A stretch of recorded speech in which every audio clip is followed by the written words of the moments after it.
Magandang hapon Pilipinas at sa buong mundo. Sa ulo ng mga balita. Idineklarang unilateral ceasefire sa Communist Party of the Philippines, binawi na ng pamahalaan. Mahigit sa 40,000 individual posibleng mawala ng hanap buhay kung tuluyan ang ipasasara ang mahigit sa 20 minahan sa bansa. Sunog sa isang pabrika sa Cavite Economic Zone, dineklara ng fire out. HTI factory workers na naunang napaulat na nawawala, natagpuan na rin. Mahigit sa 100 local government offices bumagsak sa 2016 Anti-Red Tape Card Survey ng Civil Service Commission.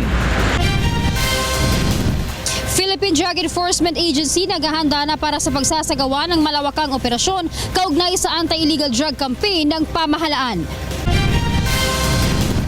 Pagdaan ng mga pampasaherong jeep sa kahabaan ng EDSA, planong limitahan ng Metro Manila Development Authority. Panukalang pagbibigay ng 20% VAT discount at exemption sa mga kabataang mahihirap isinusulong sa Senado.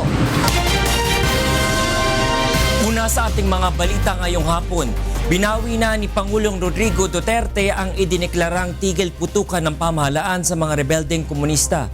Mula sa Malacanang, itong balita ni Rosalie Cos live. Rosalie, go ahead. Yes, magandang gabi, Attorney Reg. Ipinahayag ni Pangulong Rodrigo Duterte na ginawa niya ang lahat niyang magagawa, kabilang na ang pagpapalaya sa mga political leaders, subalit hindi ito sapat upang magtuloy-tuloy ang usapang pangkapayapaan sa mga rebeldeng komunista. Sa paglulunsad ng solar-powered irrigation system sa North Cotabato ngayong hapon, sinabi nitong epektibo ngayong gabi. Tapos na ang unilateral ceasefire o tigil putukan na idineklara ng pamahalaan sa mga kaliwang grupo. Kaya kagabi I called General Anyo and said, nilift ko yung ceasefire tonight. Wala nang ceasefire. Ibig sabihin, pinababalik niya na sa kampo ang mga sundalo, inatasang maging alerto at pinatutugis niya na ulit ang mga rebeldeng komunista. Therefore, I am asking the soldiers, go back to your camps, clean your rifles, and be ready to fight. I am sorry, but that is how it is. Humingi ng paumanhin at umami ng Pangulo na hindi maisa sa katuparan ang lasting peace sa bansa sa henerasyon ngayon at sa ilalim ng kanyang termino. Subalit wag-an niya siyang sumbatan na hindi niya sinubukang kampin ang kapayapaan sa mga kaliwang grupo. Nagdesisyon ng Pangulo na bawiin na rin ang unilateral ceasefire matapos masawi ang 5 sundalo at 1 military official dahil sa pang-aambush anya ng rebeldeng grupo. Bagaman February 10 pa naman epektibo ang pagbawi ng leftist group sa kanilang idineklarang tigil putukan. Dagdag pa ng Pangulo, masyadong malaki ang naging demand ng mga kaliwa na pakawalan ang lahat ng political prisoner, gayong mga convicted ang mga ito at una na ring nirelease ng pamahalaan ang mga political leader nila para sa peace talk. Ayon naman sa AFP, susunod sila sa direktiba ng Pangulong Duterte na pangalagaan ang kapakanan ng mamamayan. At sa pahayag ni AFP Chief of Staff General Eduardo Anyo, titiyakin nila ang paglansad sa rebeldeng grupo, bagaman tuloy pa rin ang suporta sa peace talks ng pamahalaan sa National Democratic Front. Attorney Reg. Rosalie, isang katanungan lamang dun sa mga napalaya ng mga political prisoners ng una, no? Ito ba'y tutugisin ulit ng pamahalaan at sasampahan ng kaso? Wala pa tayong balita patungkol dyan dahil kailangan pang makipag-usap ng Government Peace Panel Chair na si Secretary Silvestre Bello, gayon din ang Presidential Advisor on the Peace Process Jesus Dureza. Sa kasalukuyan kasi ang mga opisyal na ito ay nasa Maynila, samantalang nasa Mindanao naman ang Pangulo para dalawin ang mga naapektuhan nga ng bakbakan o patuloy na pakikipagbakbakan ng mga rebeldeng grupo sa mga sundalo ng Armed Forces of the Philippines. So, pwede tayong makahingi ng update hanggang sa kasalukuyan kasi ay tinatry nating makontak itong mga opisyal na ito na pangunahing responsable sa pakikipag-usap sa mga kaliwang grupo. Attorney Reggie. Maraming salamat, Rosalie Cos. Nagulat ng live mula sa Malacanang. Samantala, inihahanda na rin ng Armed Forces of the Philippines o AFP ang kasong ihahain laban sa New People's Army o NPA kaugnay ng pagpatay sa 6 na sundalo sa magkakahiwalay na operasyon at iba pang paglabag sa batas. Ito ang balita ni Brian De Paz. Kinundina ng Armed Forces of the Philippines ang pagpatay ng New People's Army sa 6 na sundalo sa magkakahiwalay na lugar simula noong Enero 29, 2017. 2 sundalo umano ang pinatay ng NPA sa Northern Luzon, 1 opisyal sa Davao at 3 sa Bukidnon. Ang amin pong ikinalulungkot dito ay yung karumal-dumal na paggamit ng excessive force. Ito pong mga tauhan na to ay nagtamo ng, ang isa pong sundalo ay nagtamo ng 27 tama ng bala. Ang isa ay 24. Ang isa naman ay, kung hindi ako nagkakamali, 26 na bala. At karamihan po ng bala na na-recover ay nasa paligid lang ng katawan nila. Ayon kay General Padilla, may 2 pang sundalo ang bihag ng NPA ang kanilang biniberipika kung buhay pa. Kinundi na rin ng AFP ang serya ng pag-atake ng NPA sa mga sundalo kahit sa adjust ng Pebrero pa magiging epektibo ang termination ng idineklara nilang unilateral ceasefire. They cannot fool the people. They have been launching violent activities after the other. And this has begun since last Sunday or the 29th of January. So who are they fooling? Sa kasalukuyan ay naka-heightened alert na ang militar para sa inaasahan pang pag-atake ng rebelding grupo. Ngayong kinansila na ng pamahalaan ang unilateral ceasefire na idineklara noong Agosto 2016. We passed on a message to everybody. Lahat po ng ating mga unit at tropa sa buong kapuluan ay binigyan po ng abiso nationwide na ilagay nila ang sarili nila sa heightened alert at i-maintain na ang kanilang active defense mode. Ayon kay General Padilla, ipinapanukala na rin nila sa liderato ng AFP ang pagtatakda ng National Day of Mourning bilang pagkilala sa sakripisyo ng mga sundalong pinatay ng New People's Army. Ito ay upang maging basihan ng panawagan ng Department of National Defense at ng iba't ibang sektor na magkaroon na ng joint declaration ang magkabilang panig. Brian De Paz, UNTV News and Rescue, Camp Aguinaldo. Sa ibang balita, iaapela ng Chamber of Mines ang desisyon ng Department of Environment and Natural Resources o DENR na ipatigil ang operasyon ng mahigit sa 20 minahan sa bansa na umano'y lumalabag sa mga batas ukol sa kalikasan. Ito ang balita ni Ray Pelayo. Nais makita ng Chamber of Mines ang opisyal na resulta ng ginawang audit ng Department of Environment and Natural Resources sa mga minahan sa bansa. Kasunod ito ng desisyon ng DENR na ipasara ang operasyon ng 23 minahan at suspindihin naman ang 6 na umano'y lumabag sa regulasyon ng pagmimina. Ang gusto sana naming mangyari ay makita yung detalye ng report. No? Kahapon pa namin hinihingi, but apparently ayaw magbigay ng DENR. Ayon sa Chamber of Mines, tinatayang aabot sa 40,000 individual ang direktang maaapektuhan kapag natuloy ang suspensyon at closure order sa mining operations.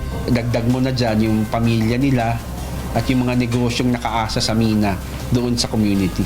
Malaki rin nila ang mababawas sa produksyon ng miniminang metal sa bansa, gayon din sa buwis na ibinibigay ng mga ito sa pamahalaan. Itong 26 na mina na kanyang isususpend or isasara ay they account for about half of our total nickel production.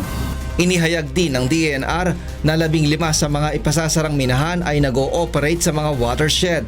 Ngunit ayon sa Chamber of Mines, maraming lugar sa bansa ang maituturing na watershed, subalit hindi naman ito formal na idiniklara bilang watershed forest. Kailangan may lagyan natin ng siyensya yan. Kailangan i-determine na natin nasaan ba yung tunay na watershed, gaano kalaki ito, at tanggalin natin yan sa mining map para hindi na yan minahin. Plano ng grupo na iapila ang desisyon sa DENR at kung hindi sila pakikinggan ay dudulog sila kay Pangulong Rodrigo Duterte. Ray Pelayo, UNTV News and Rescue, Philippines. Mahigit sa 100 local government offices ang bumagsak sa isinagawang anti-red tape card survey ng Civil Service Commission noong 2016. Ito ang balita ni Aga Kaakbay. Iniulat ng Civil Service Commission na 127 government offices ang hindi pumasa sa isinagawa nilang 2016 Anti-Red Tape Act Report Card Survey. Ayon kay CSC Director Maria Luisa Salonga Agamata, layunin ng Anti-Red Tape Act Report Card Survey na masigurong dekalidad ang serbisyong ibinibigay ng government offices alinsunod sa batas. Ang ARTA or Anti-Red Tape Act of 2007 ay batas na naglalayon na maputol o mawala yung red tape sapagkat ang red tape ay nagdudulot ng kabagalan. Kapag mabagal, dissatisfied yung customer. Batay sa kanilang survey sa 1,109 na local government offices sa barangay, cities and municipalities, local water districts, state universities at colleges, and land bank sectors, 140 offices ang nakakuha ng excellent rating. 15 ang outstanding, 739 naman ang nakakuha ng good rating. 88 offices ang acceptable habang bagsak naman ang 127 offices. May significant improvement namang nakita sa serbisyo ng GSIS at PhilHealth. Kabilang sa pamantayang ginamit ng CSC ay ang pagkakaroon ng Public Assistance and Complaint Desk, guidelines para sa serbisyo ng ahensya at mga paraan para mapabilis ang proseso ng transaksyon. Dapat rin ay may anti-fixer campaign, may special lane para sa matatanda, buntis at may kapansanan. More improved na relatively sapagkat ino-audit na namin sila through the report card survey ng 4 na taon na, no? So, nakita na namin yung marked improvement. Kung bibisitahin mo yung mga service offices ng PhilHealth, makikita mo talaga yung improvement. Panawagan ng Civil Service Commission upang ganap na maiwasan ang red tape sa bansa ay kinakailangang makipagkaisa ang bawat mamamayan. Bukas ang tanggapan ng ahensya sa anumang sumbong o reaksyon sa pamamagitan ng Government Hotline 8888 o sa email na matatagpuan sa kanilang website, ang csc.gov.ph. Aga Kaakbay, UNTV News and Rescue, Quezon City. Pinunit ng mga nagpo-protestang guro ang kanilang mga payslip bilang bahagi ng panawagang dagdagan ng kanilang sahod at mga benepisyo mula sa pamahalaan. Mula sa Maynila, ito ang balita ni Aiko Miguel live. Yes, Aiko. Magandang gabi, Angela. Sama-samang nagpunit ng kanilang payslips ang mga guro mula sa iba't ibang pampublikong paaralan sa National Capital Region dito sa harap ng Menjola Peace Arc kaninang pasado 2:00 ng hapon. Mula ang mga guro sa public schools ng Quezon City, Las Piñas, San Juan, Makati, Caloocan, Pasig, Parañaque, Navotas, Malabon, Muntinlupa at Marikina. Sigaw ng mga guro ang pagpapasa sa panukalang minimum wage hike ng mga guro na 25,000 pesos maging ang aumento sa sahod na 16,000 pesos ng mga kawani ng pamahalaan. Pagkatapos sa Menjola ay nagmarsya naman ang mga ito patungo sa harap ng tanggapan ng Department of Budget and Management dito sa Maynila. Bukod sa pagbubusina ng mga sasakyan ay kinalampag din nila ang gate ng DBM at sinubukang makapasok sa loob nito. Nagpunit din ang mga guro ng kopya ng Joint Circular No. 1 Series of 2017 na inilabas ng DBM, DepEd at DILG noong Enero. Nakapaloob dito ang pagtanggal sa local allowances mula sa local government units para sa mga DepEd hired teacher. Bagkus lalabas ito bilang gastusin na kukunin sa Special Education Fund ng mga guro o mapupunta sa ibang bagay. Ayon sa mga guro, kapag tinanggal pa ang local allowances nila mula sa LGUs, lalong hindi sasapat ang kanilang kinikita sa pagiging isang guro. Maging ang panukalang pagpataw ng karagdagang buwis o excise tax sa produktong petrolyo at ng VAT sa iba't ibang produkto ng Department of Finance ay bahagi ng kanilang panawagan. Angela, mangangahulugan umano ito ng domino effect sa pagtaas naman ng presyo ng iba pang bilihin lalo na sa mga bayarin at gastusin ng mga guro. Angela, pasado alas 3 naman ng hapon, pinapasok ang ilan sa mga leader ng mga grupo ng mga guro upang makapanayam ang pamunuan ng Department of Budget and Management. Ngunit paglabas nga ng mga ito ng bandang alas 4 ng hapon ay wala sila umanong nakausap na mga opisyal mula sa DBM, kaya't hinihiling nila na magkaroon pa ng isa pang panayam mula sa mga opisyal ng DBM at ang pakikipanayam din kaharap ang Pangulong Rodrigo Duterte para sa kanilang panawagan na dagdag aumento sa kanilang sahod at ang pagtutol nga sa Joint Circular Series number 1 Series of 2017 na pagtatanggal ng kanilang local allowances mula sa local government units. Yan muna ang latest live mula dito sa Menjola. Balik sa iyo, Angela. Maraming salamat sa iyo, Aiko Miguel, live na nagulat mula sa Maynila. Susunod sa ito ang balita. Sunog sa isang pabrika sa Cavite Economic Zone, dineklara ng fire out. HTI factory workers na naunang napaulat na nawawala, natagpuan na rin. Mga tauhan ng PNP Special Action Force na bubuo sa Task Force kontra Police Scalawags nasa opisina na ng AIDG sa Campo Crame. Philippine Drug Enforcement Agency naghahanda na para sa pagsasagawa ng malawakang operasyon kaugnay sa anti-illegal drug campaign ng pamahalaan.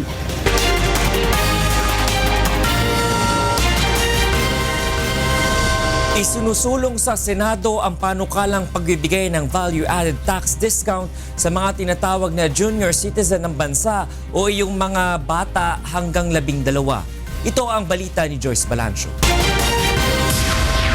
Hindi na lang senior citizen ang makatatanggap ng 20% discount sa value-added tax sa ilang produkto at serbisyo, kundi maging mga bata hanggang edad 12. Iyan ay kung maipasa ng Kongreso ang kakahain lamang na panukalang batas ni Senator Grace Poe na naglalayong bigyan ng benepisyo ang mga junior citizen. Ayon sa senador, dapat bigyan ng prioridad ng Estado ang pagbibigay ng mga abot-kayang serbisyo sa mga may sakit, matatanda, disabled, kababaihan at mga bata. Kung maipasa ito, bibigyan ng 20% discount ang mga bata sa mga gamot, pampabakuna, medical services, bayad sa doktor sa mga pribadong ospital, dental services, pagpapalibing at burial services at maging admission fees sa mga teatro at sinihan. Para masala naman ang mga benepisyaryo, tanging ang mga batang nasa pamilyang kumikita lamang na mas mababa sa 250,000 kada taon ang maaring saklawin ng batas. Ikinatuwa naman ng mga magulang ang panukalang ito. Para sa akin, napakagandang panukala po yun kasi sa maraming mahihirap na na Pilipino na mamaya na nangangailangan din ng ganong discount. 4 po yung anak ko. Okay naman po sa ganun kasi para mababawasan yung gastusin ng mga magulang. Araw-araw lang baon, pamasahe, pagkain. Pero para sa tax expert na si Attorney Rosario Bernaldo, dapat pag-aralan muna ito ng mabuti. Kung dadagdagan pa natin yung exemption sa VAT, parang to me, hindi siya good move at this time. Maybe later kung marami ng revenues ng government. Makatutulong man sa kabataan, maaari niya maipasa sa ibang consumer ang dagdag na buwis dahil posibleng magresulta ito sa pagtaas ng tax sa produktong petrolyo, mga mamahaling sasakyan at iba pang serbisyo at produkto. Nanganganib din niya ito maabuso kung hindi magiging maayos ang implementasyon. Besides the parents of these children, I suppose, are working, no? Hindi kagaya yung sa senior citizens. Wala silang means to support themselves. Inaasahan namang mapupulido pa ang detalye ng panukalang batas pag tinalakay na ito sa committee hearing ng Senado. Joyce Balancio, UNTV News and Rescue, Senate of the Philippines.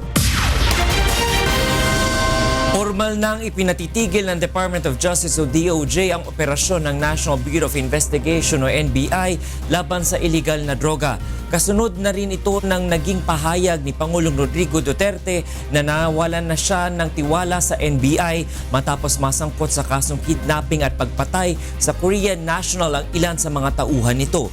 Sa inilabas na memorandum circular ngayong araw ni DOJ Secretary Vitaliano Aguirre, Sinususpindi ng walang taning na panahon ang lahat ng anti-drug operations ng NBI. Pansamantala ring pinipigil ang kapangyarihan ng ahensya na mag-imbestiga at magsampa ng drug-related cases. Sa ngayon, pagtutuunan muna ng pansin ng DOJ at NBI ang kampanya laban sa korupsyon at kriminalidad. Inilatag na ng Philippine Drug Enforcement Agency o PDEA ang mga ipatutupad na plano para sa mas malawak na operasyon kontra iligal na droga sa bansa. Ito ang balita ni Grace Casid. Pinangunahan ni Philippine Drug Enforcement Agency Director General Isidro La Peña ang command conference kaninang umaga upang planuhin ang kanilang isasagawang operasyon kontra iligal na droga. Aminado si Director General La Peña na mabigat ang responsibilidad na nakaatang sa PDEA. Ngayong sila na ang inatasan na manguna sa mga anti-illegal drug operation ng pamahalaan kasunod ng pag-alis ni Pangulong Rodrigo Duterte sa PNP at NBI ng tungkuling ito. Para mapunan ang kanilang kakulangan sa mga tauhan, hihingi ang PDEA ng tulong sa iba't ibang ahensya ng pamahalaan at mga barangay. Pangunahin ang magiging reinforcement ng PDEA ay ang Armed Forces of the Philippines. Palalakasin din nila ang kanilang koordinasyon at drug clearing operation sa mga barangay. Nagsimula na rin anya ang PDEA sa kanilang internal cleansing upang matiyak na wala sa kanilang mga tauhan ang sangkot sa anumang sindikato ng iligal na droga. Tiniyak din ni Director La Peña na papanagutin niya ang mga PDEA personnel na mapapatunayang guilty sa mga kasong administratibo na kasulukuyang kinakaharap nito sa Internal Affairs Service o IAS. Nagbabala rin ito na hindi siya magdadalawang isip na patawan ng parusa ang sinumang PDEA personnel na mapapatunayang involved sa katiwalian. Grace Casin, UNTV News and Rescue, Quezon City. Naka-duty na sa dating opisina ng Philippine National Police Anti-Illegal Drugs Group o PNP-AIDG ang isang company ng Police Special Action Force o SAF na bubuo sa Counterintelligence Task Force laban sa mga pulis kalawag. Ito ang balita ni Lea Ilagan. Mahigit 70 miyembro ng Special Action Force ang dumating kanina sa dating opisina ng Anti-Illegal Drugs Group. Ang mga ito ang bubuo sa Counterintelligence Task Force na tututok laban sa mga pulis iskalawags at pamumunuan ni Police Senior Superintendent Jose Chiquito Malayo. Ayon kay PNP Chief Police Director General Ronald Bato de la Rosa, bukod sa mahigit 17 staff na siyang magsasagawa ng tactical offensive, mayroon ding miyembro mula sa Criminal Investigation and Detection Group na magsasagawa naman ng investigasyon at intel operatives mula naman sa Intelligence Group. Sinabi pa nito na napirmahan na niya ang memorandum hinggil sa binuong CITF at maaari na itong ilunsad sa susunod na linggo para makatanggap na ng mga reklamo. Lahat ng tiwaling polis kasama dyan, involved sa lahat ng irregularities, drugs, involved sa hold up, involved sa smuggling, involved sa kutong, involved sa abuso, lahat na i-cover nila. Ang problema nga lamang ayon kay General Bato ay ang matutuluyan ng mga ito dahil kasalukuyan pa lamang nagliligpit ng mga gamit ang mga dating tauhan ng AIDG. Kaya naman, ininspeksyon ni Chief PNP ang parking area kung saan nakatambak ang ebidensyang sasakyan na nakumpiska ng AIDG sa kanilang mga anti-illegal drug operation. Sinabi ni General Bato na hihilingin niya sa korte na i-turn over na lamang sa Dangerous Drugs Board ang nasabing mga sasakyan upang lumuwag sa parking area at magamit ito ng mga tauhan ng CITF. Chinek ko lang kung paano tayo magkakakuha ng space para sa yung maraming tropa yung magdating dito doon sa kinikreate natin na CITF. Nandiyan na ngayon one company ng Special Action Force. Nasa 50 sasakyan ang nakatambak sa ngayon sa parking area ng AIDG na hindi basta-basta maidispatcha dahil ebidensya ito sa mga kasong nakasampa laban sa mga drug personalities na nahuli nila. Lea Ilagan, UNTV News and Rescue, Camp Crame.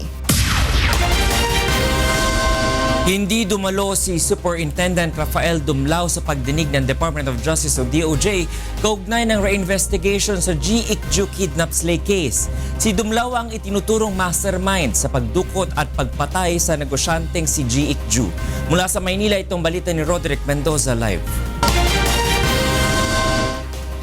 Roderick, bakit hindi nakadalo si Dumlao? Magandang gabi, Atty. Reggie. At Hindi nakadalo itong si Superintendent Rafael Dumlao dahil nga sa sinasabi niya na may panganib doon sa kanyang buhay, kaya sa halip ay yung kanyang abogado na lamang yung kanyang ipinadala sa pagsisimula kaninang hapon ng re-investigation dito sa kaso ng pagdukot at pagpatay sa negosyanteng Koreano na si G.F. Ju. Dumalo sa pagdinig kanina ang mga respondent na sina SPO3 Ricky Santa Isabel, SPO4 Roy Villegas, Ramon Yalong, Gerardo Santiago, Jerry Umlang at si Christopher Alan Gruenberg. Ngunit hindi dumalo ang itinuturong mastermind na si Police Superintendent Rafael Dumlao at sa halip ay nagpadala na lamang ito ng kanyang abogado. Inatasan naman ng DOJ ang Joint Task Force ng NBI at PNP Anti-Kidnapping Group na isumite ang kanilang pleadings at lahat ng dokumento sa loob ng 5 araw mula ngayon. Matatanda ang binuo ang Joint Task Force upang magsagawa ng mas malalimang investigasyon sa insidente. Itinakda ang susunod na pagdinig sa February 16 upang maisumite ng mga respondent ang kanilang kontrasalaysay. Samantala, iginiit ng respondent na si Jerry Umlang na walang taga-NBI na sangkot sa insidente, taliwas sa akusasyon ni Superintendent Rafael Dumlao. Bagaman isa siyang striker o utusan ng NBI, nasama lamang umano siya sa pagdukot sa Koreano dahil kaibigan niya si SPO3 Santa Isabel. Kaya doon na sinasabi po ni Dumlao na may mga NBI pong kasama. Wala po kasamang NBI po dyan. O, hindi po NBI. Lilinawin ko lang po sa inyo, hindi po NBI. Tapos marami pong nadadawit na mga NBI daw po, pinapalaki po na nila. Wala pong katotohanan yan. Hindi po totoong may kasamang NBI.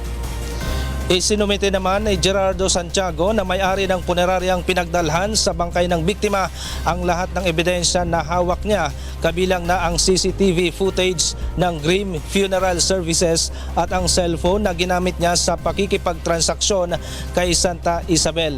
Inamin nito na sila ang nag-cremate sa bangkay ng biktima dahil trabaho at negosyo nila ito. 40,000 pesos talagaan niya ang bayad sa pag-iimbalsamo at cremation, ngunit tinawaran ito ni Santa Isabel ng 30,000 pesos. Hindi umano kasama sa bayad ang golf set ng biktima. Hindi po niya alam na yun po ay from a kidnap for ransom case. Yun po ay parang casualty as usual sa Caloocan po. No?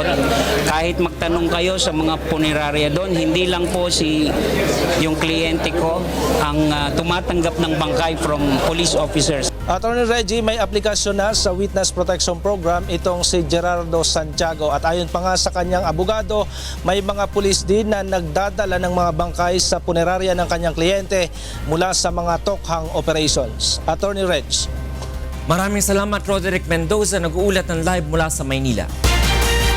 Kinumpirma naman ni PNP Chief Police Director General Ronald Bato de la Rosa na nagkaroon ng sabwatan sa pagitan ng mga tiwaling pulis at NBI sa G.F. Ju kidnap slay case. Subalit hindi anya siya natatakot gaano man kalaki o ka-impluwensyang tao ang nasa likod ng pagpatay sa Korean businessman na si G.F. Ju. Ito ang balita ni Lea Ilagan. Bagamat hindi makumpirma ni PNP Chief Police Director General Ronald Bato de la Rosa na may Korean mafia sa bansa, ay inamin itong nagkaroon naman ng sabwatan sa pagitan ng mga tiwaling pulis at NBI sa pagkidnap at pagpatay sa Korean businessman na si G.F. Ju. Subalit ngayon ay nagkakaroon na ng linaw ang investigasyon, lalo na't may maayos ng koordinasyon ng NBI at pulis sa binuong task force na mag-iimbestiga sa kaso. The picture is getting clearer. And hopefully this will lalabas talaga ang buong katotohanan. Hindi po yan malayo na makamit natin because we are now working closely with NBI.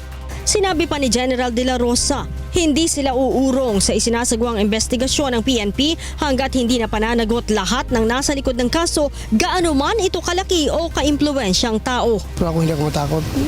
Sabi ko nga sa inyo, bring it on. Anong gusto nyo? Basta in the interest of justice, I'm willing to die anytime. Ang malinaw pa lamang aniya sa ngayon ay kinukutongan ng mga tiwaling NBI at PNP official si G.F. Ju, subalit hindi na ito nagbibigay kaya't kinidnap at nauwi pa sa pagpatay. Ito'y bilang babala na rin sa ibang Koreano na may negosyong online gambling na ayaw magbigay ng payola sa grupo ni Santa Isabel. Leia Ilagan, UNTV News and Rescue, Camp Crame. Nangangalap na ng ebidensya ang Central Luzon Regional Police para sa ihahaing kaso laban sa Korean national na umano'y informant ng mga pulis na di umano'y sangkot sa kasong robbery extortion sa Angeles, Pampanga. Ito ang balita ni Joshua Antonio. Naghahanap na ng matibay na ebidensya ang Central Luzon Region Police para masampahan ng kaso ang Korean national na nakilala lamang sa alias na Thomas. Una nang inihayag ng PNP Region 3 na si alias Thomas ang nagsisilbing informant hinggil sa mga Korean nationals na maaaring biktimahin ng police scalawags. Ayon sa Criminal Investigation and Detection Group, maaaring gawing eyewitness si Thomas laban sa 7 pulis na umano'y nangikil sa 3 Korean nationals sa Angeles City noong Disyembre. Ngunit kung si Regional Director Police Chief Superintendent Aaron Aquino ang tatanungin, duda siya sa testimonya nito. Talagang wala akong tiwala sa Koreano na yan.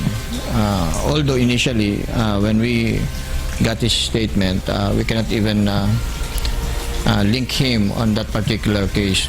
Itinuring si Thomas bilang person of interest matapos umano itong magbigay ng 300,000 pesos sa 7 pulis kapalit ng kalayaan ng 3 Korean national. Plano ng PNP na sampahan ng kaso si Thomas, ngunit wala pa silang nakukuhang matibay na ebidensya na mag-uugnay rito sa nangyaring robbery extortion case ng 7 pulis. I just hope there will be some evidence that will strengthen para o kung sino mang may witness come forward. Kahit yung 7 pulis magsalita na lang, nagsabihin nila na sir, itong si Tomas, talagang kakutsaba namin yan. Ito, trabaho and everything. Sa ngayon, under restrictive custody sa Camp Crame ang 7 Angeles City Police habang iniimbestigahan pa ang kanilang kaso.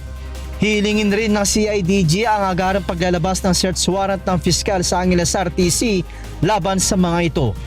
Joshua Antonio, UNTV News and Rescue, Angeles City, Pampanga. Naniniwala ang isang mambabatas na posibleng maiwasan ang mga hindi makatuwirang akusasyon sa mga pulis kung maisusulong ang body camera bill. Ito ang balita ni Nel Maribuhok.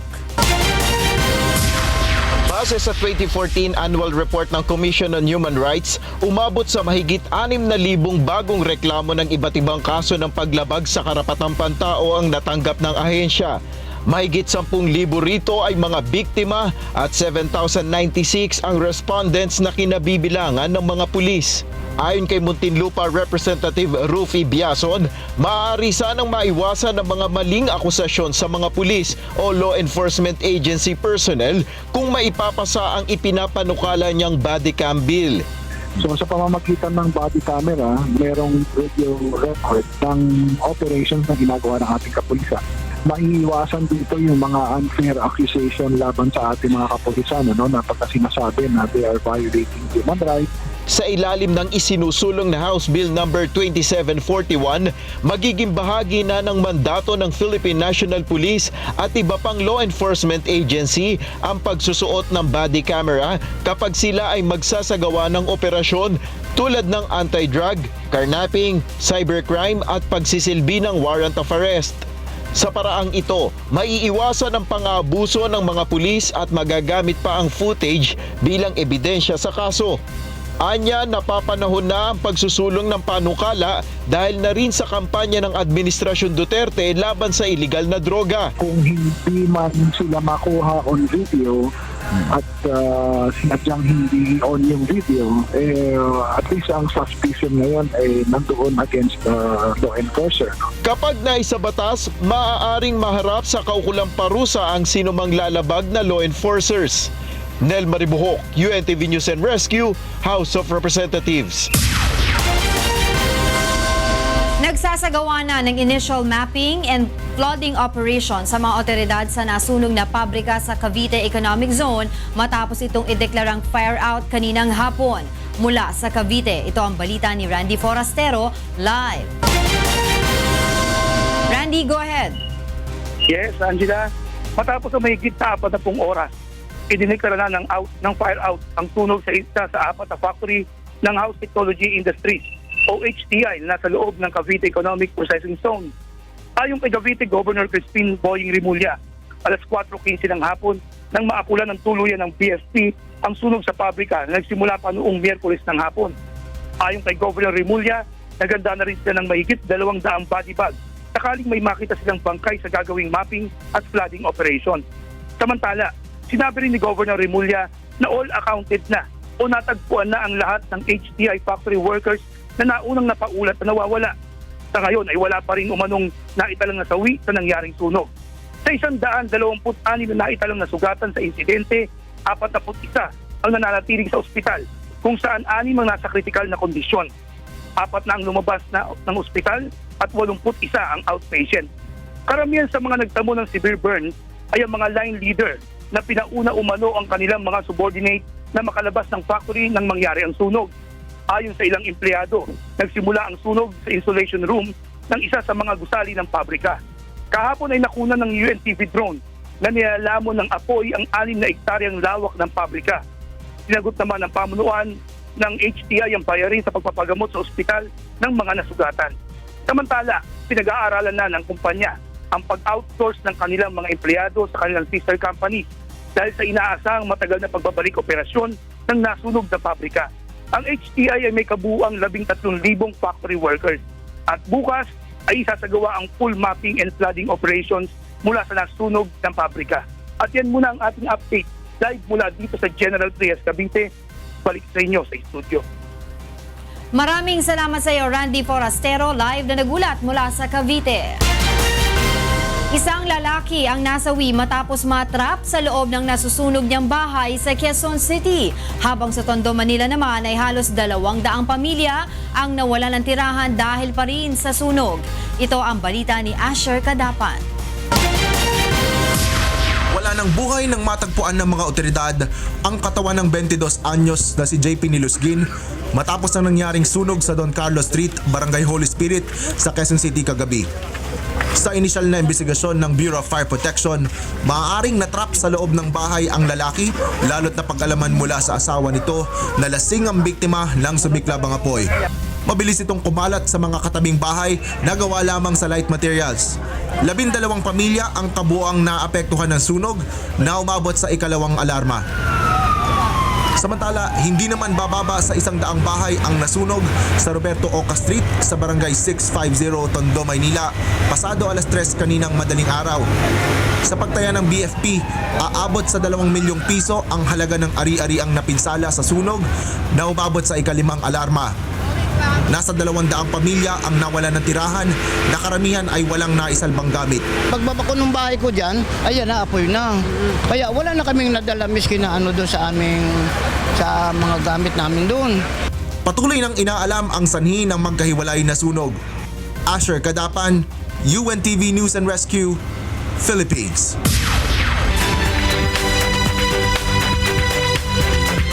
Alkareng kay katamong balitang prom. Tatakot lading magobra king fish ports ning Cardona ampong Binangonan Rizal king malyaring maging epekto ning pamagbaklas karing mapilang fish pen ampong cages king Laguna Lake. Ining balita ng Jenica Cruz. Inani na ng fish cage owner sa Cardona at Binangonan Rizal ang mga alaga nilang isdang bangus kahit wala pa itong 3 buwan. Kusa na nila itong ginawa upang maiwasan ang mas malaking danyos kapag nasama sa mga babaklasi ng kanilang fish cages. Magugunita noong nakaraang linggo ay pinagtatanggal na ng DNR at LLDA ang illegal fish pen at cages sa Laguna Lake na sakops ng Cardona alinsunod sa direktiba ni Pangulong Rodrigo Duterte. Ayon sa fish pen operators, apektado na ang kanilang arawang kita. Unang-una sa mga maliliit na mangingisda. Pangalawa, sa katulad naming maliliit na mamumuhunan, maaari wag na maipatupad yung demolition. Medyo bumababa ang aming benta ng isda namin kasi nga gawa sa syrup pen. Yung iba hinahango volume. Siyempre, babagsak ang isda namin. Nababahala rin ang mga nasa fish port sa magiging epekto nito sa kanilang kabuhayan. Paano naman ang kaming naritong maliliit na kumukuha, mga batilyo, mga magyayelo, mga driver ng mga truck na wala na kami magiging hanap buhay. Kaya ang hinihiling namin ay bawasan na lang ang pispen. Ngayong taon, hindi na pinayagan ng DNR na makapag-renew ng permit ang mga operator ng fishpen at cages sa Laguna Lake dahil sa planong malawakang demolusyon sa mga istruktura sa lawa. Paglilinaw ng DNR, tanging mga large-scale illegal fish operators ang kanilang mga babaklasin at hindi kabilang dito ang mga small-scale fishermen na may fish traps o baklad. Jenica Cruz, UNTV News and Rescue, Cardona, Rizal. Nagsagawa lang pa magkilos ding sugarcane farmers king Bacolod bilang pamanutol king patuloy ang importasyon ng high fructose corn syrup at sasabihan dang makamate king local sugar industry. Ining balita ng Lalaine Moreno. Sobra 300 kamiyembro sang kilusang pagbabago Negros Island Region ang nagrally kaginas ang aga sa atubangan sang opisina sang Sugar Regulatory Administration. Nagapamalabag ang mga ini sa importasyon sang high fructose corn syrup o HFCS nga kalabanan nga ginagamit sa mga food and beverage company nga ibaylo sa kalamay. Suno sa ilakon padayon pa nga magtaas ang gina-import nga HFCS, posible nga mapatay ang industriya sang kalamay sa probinsya kag mawad-an sang trabaho ang madamo nga mga mangunguma. Una na nga ginhambal sang Sugar Regulatory Administration nga wala sila sang kinamataro nga punggan ang pag-import sang corn syrup. Malakid subong nga hindi mag-take cognizance ang SRA. So we will draft a proposal for them to consider and to make things easier for them. Kabahin sinigi na ayo sang kilusang pagbabago kay Pangulong Duterte nga tagaan sang gahom ang Sugar Regulatory Administration nga pauntaton ang importation sang high fructose corn syrup. Ginsiguro naman sang SRA nga handa sila nga tumanon ang anuman nga direktiba nga ipatuman sang Office of the President. Bring to the attention of the DA and the President. First, the board will have to be informed before that. Lalaine Moreno, UNTV Balita Kag Rescue, Negros Occidental. Neto nga dating miyembro ng Tarlac Provincial Police Office ang megawul kay bat ng positibo king drug test ing sinuku uling mekatanggap yakan ng death threat. Ining report ng Brian Lacanlale. Linapit siya king opisina ng Victoria Police Chief Inspector Danilo Manipon ing dating miyembro ng Tarlac Provincial Police Office bang manyawad sao. Metong ya alias Jimmy karing mituringan na drug high value target kay bat ng liniban na aalang kapamanuan king obra o awol inyang Disyembre. Bayo kaniti mig positibo yaking bawal a panulo inyang Hulyo.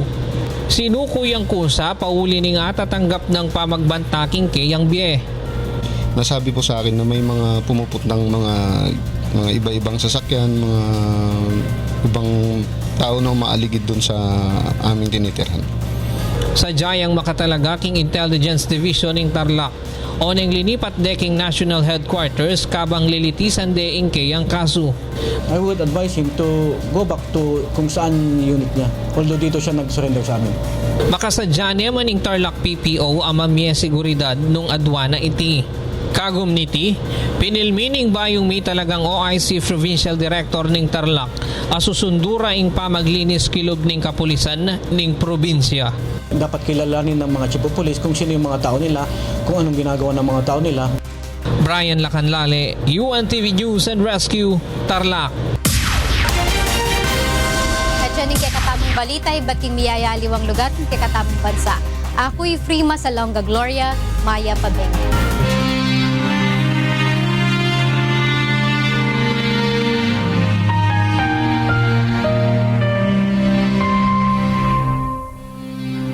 Dalawang 2,629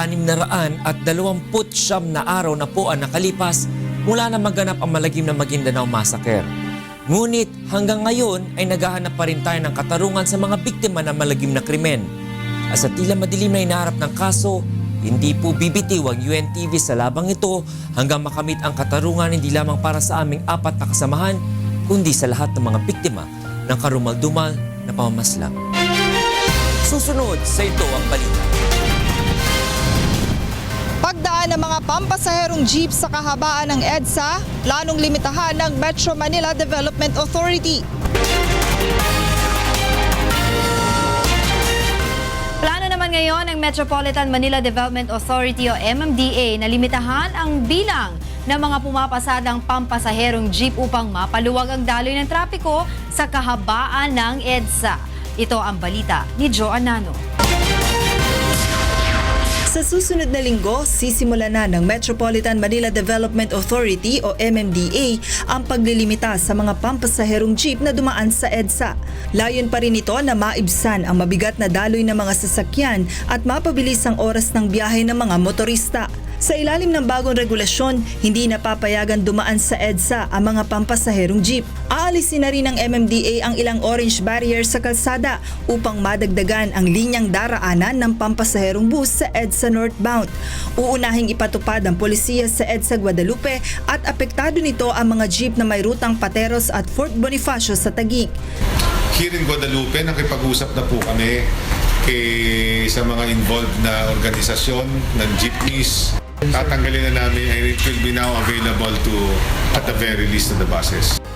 Kaugnay nito, nakipag-usap na rin si MMDA Officer in Charge at General Manager Tomas Orbos sa mga opisyal ng Makati hinggil sa gagawing paglilipat ng ruta ng mga maaapektuhang motorista. Bukod sa Guadalupe, pinag-aaralan rin ng MMDA na ipatupad ang polisiya sa Pasay Rotunda at Ayala Avenue sa Makati. Subalit sa ngayon ay hindi pa matukoy ng ahensya ang mga alternatibong ruta ng mga ito. Sa pagdaya ng MMDA, aabot sa higit 1,000 mga jeep ang maaapektuhan kapag naipatupad na ang bagong regulasyon. Pabor naman dito ang ilang transport groups, bagaman sila ang may pinakamaraming miyembro na maaapektuhan ng bagong patakaran. Meron naman kaming dadaanan pero may usapan na yung dadaanan namin ay may usapan kami at may usapan din sila ng barangay na aalisin nila yung mga dadaanan namin ng nagbibigay ng harang. They know that the challenge is there now for them to be relevant. Sa ngayon ay wala pang ipapataw na parusa ang MMDA sa mga motoristang lalabag dahil hindi pa ito napag-uusapan. Joan Nano, UNTV News and Rescue, Makati City.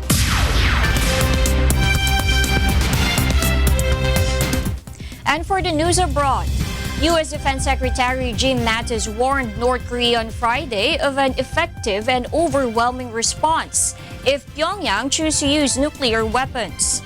Mattis's remarks come amid concern that North Korea could be readying to test a new ballistic missile in what could be an early challenge for Trump's administration. North Korea, which regularly threatens to destroy South Korea and its major ally, the United States, conducted more than 20 missile tests last year, as well as 2 nuclear tests in defiance of UN resolutions and sanctions. Meanwhile, at least 14 people were killed and around 30,000 people were affected by heavy flooding throughout Peru as government declares a state of emergency in the capital, Lima. Aldrin Solibet reports. Al menos de 14 personas murieron y algo de 30,000 personas han sido afectados por inundación pesada en todo Perú, como un estado de emergencia fue declarado en la capital que es Lima. La lluvia ha provocado inundaciones que destruyó un puente y ha obstruido la carretera central en Lima, la ruta principal que está conectado a la capital con el centro del país. La precipitación intensa ha causado desborde del río de Huayculoro y rompió sus orillas. El río cruza el vecindario de San Juan del Rigancho en Lima, donde por lo menos 18 personas han sido heridos. Residentes locales dijeron que el huaico no les permite tiempo ni para proteger sus bienes. No pasó ni 5 minutos, creo, y la gente empezó a gritar, huaico, huaico, y mi esposa sale, Arturo, sale, huaico, huaico. Yo salgo a la puerta y ya estaba el río por la puerta ya. Después que pasó el huaico, recién acá mi esposo, acá con el huaico, porque a él por poco lo lleva. Sí, él está bien maltratado, su mano, todo está cortado, todo. El huaico era fuerte, ahí está, como ve usted, todo está destruido mis cosas, ahí están mis roperos, ya estoy durmiendo en la calle y hasta ahorita no tengo apoyo, no tengo ni una carpa.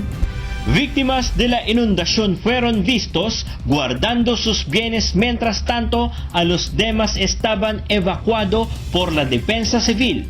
Muchos no podían recuperar algo. Todos se han ido a la pérdida, electrodomésticos, muebles, enseres, absolutamente todo, ¿no? El agua ha superado pues el nivel de la cintura, la intensidad no nos ha permitido rescatar absolutamente nada, ¿no? Maquinarias pesadas fueron usados para remover barrios y llegar a la emergencia. Los bomberos también estuvieron en el lugar para oxigenar los residentes afectados. Lo esperando que las lluvias van a continuar, trayendo más desbordes del río y más huaicos. Aldrin Sulibet, UNTV, Noticias y Rescate, Lima, Perú. In other news, Germany is going to receive 500 refugees from Turkey every month. German Chancellor Angela Merkel held talks with Turkish President Recep Tayyip Erdogan and Turkish Prime Minister Binali Yildirim during her one-day working visit to Turkey. The Chancellor said the refugee deal signed between Turkey and the European Union in 2016 worked for the interests of both Turkey and the EU and should be kept alive.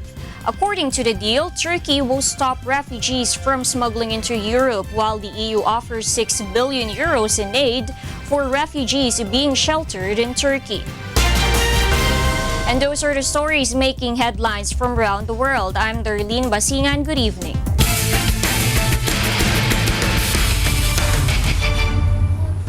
Nangangailangan ng 2 panalo laban sa Malacanang Kamao ang defending champion AFP Cavaliers upang makapasok sa semi-finals ng UNTV Cup Season 5. Ito ang balita ni Bernard Dadis.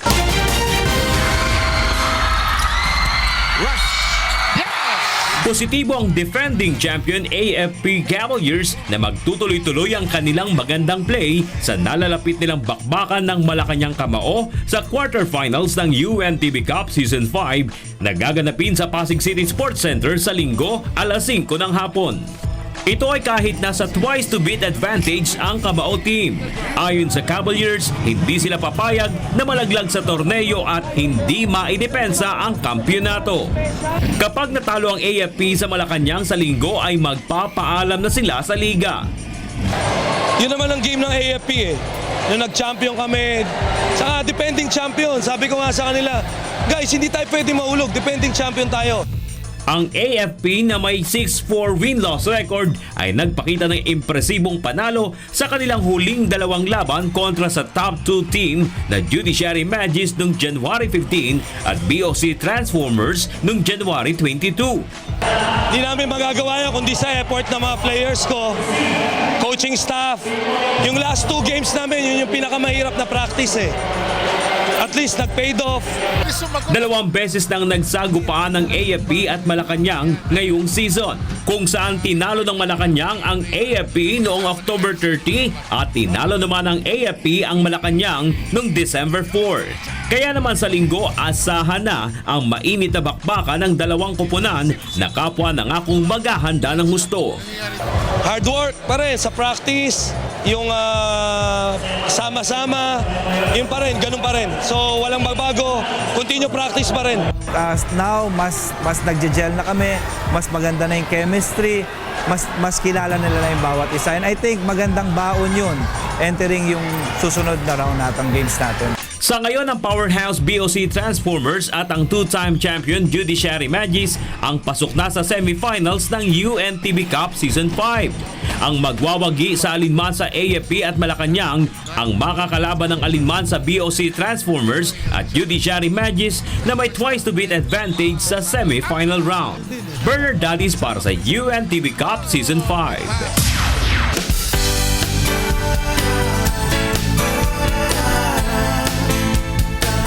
Nagsagawa ng enhancement seminar tungkol sa police operations ang PNP Training Service sa Morong, Bataan, katuwang ang UNCV sa pangunguna ni Kuya Daniel Razon.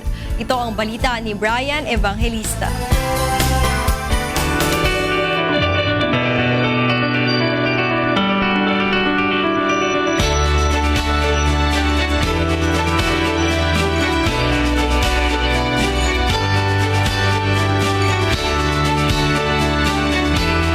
Ikinatuwa ni PNP Training Service Director Police Chief Superintendent John Sosito ang all-out support ni Kuya Daniel Razon sa mga advokasya ni Chief PNP Ronald Bato de la Rosa para sa ikabubuti ng pambansang pulisya. Tulad ng pagsagot ng UNTV sa food and accommodation para sa mga participant sa 2 araw na enhancement seminar ng PNP dito sa Morong Star Beach Resort and Hotel sa Bataan. Ito ay sponsor ng UNTV at kami ulit nagpapasalamat. This is in consonance with the project of our Chief PNP, the PNP leadership, to go back to the basic na regarding the ethics and leadership of the law enforcers, plus of course the review on the police operational procedure. Para kay General Susito, mahalaga ang moral enhancement upang manatiling nakafocus ang pulisya sa kanilang sinumpaang tungkulin sa bayan. Namin sa law enforcers, ang isa sa mga Biblia namin ay ang law on criminal procedures plus rules on evidence. So we really want to get a lecturer that's really well-versed of the subject matter based from experience para matuto, magkapalitan ng paliwanagan at to strengthen, lalong maging mas magaling ang kapulisan natin. Para kay Attorney Emily De Los Santos, na kilalang matinik na city prosecutor, ipinaliwanag niya kung paanong magkatandem ang law enforcement at prosecution upang umusad ang kaso at makamit ang hustisya. Kung anong ebidensya ang ipapasok ng pulis sa isang kaso na criminal case, yun ang gagamitin namin sa pagsasampa ng habla sa husgado at kung paano kami, kung gaano kaganda yung ebidensya, makakakuha kami ng conviction pagkatapos ng paglilitis. Kung mahina ang ebidensya, sa amin pa lang sasabihin na namin walang probable cause. Isa si Police Senior Inspector Juniel Perez mula sa Cagayan Valley sa mahigit 50 police officers na dumalo mula Region 1, 2 at 3 na hindi nang hinayang sa 14 na oras na biyahe niya dahil sa mahalagang natutunan. Gagamitin namin ang mga ito pag-uwi namin sa aming mga probinsya. Ituturo din namin, ire-record din namin sa aming mga tao para sa ganun, continuous yung learning natin. Kaya pabaon ng Batikang City Prosecutor sa lahat, maging pulisman o hindi. Alam mo sarili mo, taas no ka sa tama mo, kahit ano pa. Diba? Ano yan eh, wala sa profesyon yan. Nasa pagpapahalaga mo sa pagkatao mo sa habang dumadaan ka sa biyahe na to sa mundong ito. May maiwan ka man lang sana isang aral sa katabi mo. Hindi na kailangan sa pamilya mo, kapitbahay mo, kahit sa kaaway mo, mag-iwan ka ng leksyon sa kanya. Magpapatuloy ang UNTV bilang katuwang naman ng PNP upang maisagawa pa ang ganitong klaseng enhancement seminar sa lalawigan ng Aklan, Cebu at General Santos City. Brian Evangelista para sa Serbisyong Kasambahay. At yan ang ating balita sa sports at public service ngayong gabi. Ako po si Talia Javier. Happy weekend sa inyo, Angela and Attorney Reg. Oh, happy weekend. Happy weekend. Parang At gusto ko maraming tuloy salamat sa Lia. Parang gusto ko tuloy magmurong. Oh, go! Oo. Kaya lang maulan. Oo, maulan. Dahil may bagyo, although hindi daw magla-landfall, but it will It's still going to cause rain. some rains. Oo, Diba? pero So mag-ingat kayo mga kasambahay. And I'm sure nag-enjoy din yung ating mga PNP, police officers there sa Morong. Maraming salamat, Talia, at yan ang naging kabuuan ng ating balitaan ngayong gabi. Aming inilahan ng buong katapatan kung paano namin nasaksihan. Kayo'y makapagtitiwala ng aming nakita at narinig ang aming ibinabalita. Magandang gabi.